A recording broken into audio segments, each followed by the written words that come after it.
అతి పవిత్రమైన రంజాన్ పండగ భక్తి శ్రద్ధలతో జరుపుకోవాలని ఇక్కడ స్థానిక గాయత్రి ఎస్టేట్లోని సద్గురు దత్త పాలిక్లినిక్లో మా గాయత్రి ఎస్టేట్లో నిరుపేద ముస్లింలకు మహిళలకు రంజాన్ తోఫా ఉడతా భక్తిగా సమర్పించడం జరిగింది. ఈ పండుగ వాళ్ళు భక్తి శ్రద్ధలతో ప్రేమతో ఆప్యాయతతో అభిమానంతో ఒక కుటుంబ వ్యవస్థను నిలబెట్టుకునే విధంగా చేసుకోవాలని నేను కోరుకుంటున్నాను. ముఖ్యంగా ఇప్పుడు వచ్చే ఎండాకాలం తీవ్రమైనగా ఉంది. ఎండాకాలంలో వీళ్ళు జాగ్రత్తగా ఉండాలి. ఎండలకు ఎక్స్పోజ్ కాకుండా గొడుగులు వాడాలి.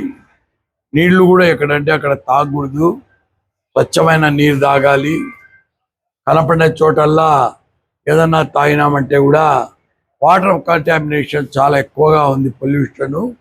దానివల్ల విరేచనాలు, వాంతులు, పాయిజనింగ్ కావడము, తర్వాత ఈ కాలంలోనే టైఫాయిడ్ ఫీవర్లు ఇలాంటివి కూడా ఎక్కువగా వస్తుంటాయి. డయేరియా, డిసెంట్రీ, విరేచనాలు ఇట్లా ప్రాబ్లమ్స్. వీటి నుంచి కాపాడుకోవాలంటే వీళ్ళు మంచి స్వచ్ఛమైన నీళ్లు తాగాలి.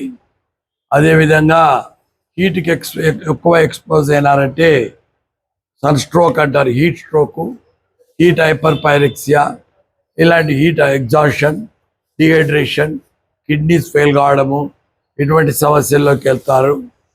ఈ పండగ సందర్భంగా వీళ్ళు నలుగురితో హ్యాపీగా గడుపుతూ పండగ జరుపుకోవాలని, ఈ పవిత్ర రంజాన్ మాసంలో వీళ్ళు ఫాస్టింగ్ ఉండింటారు.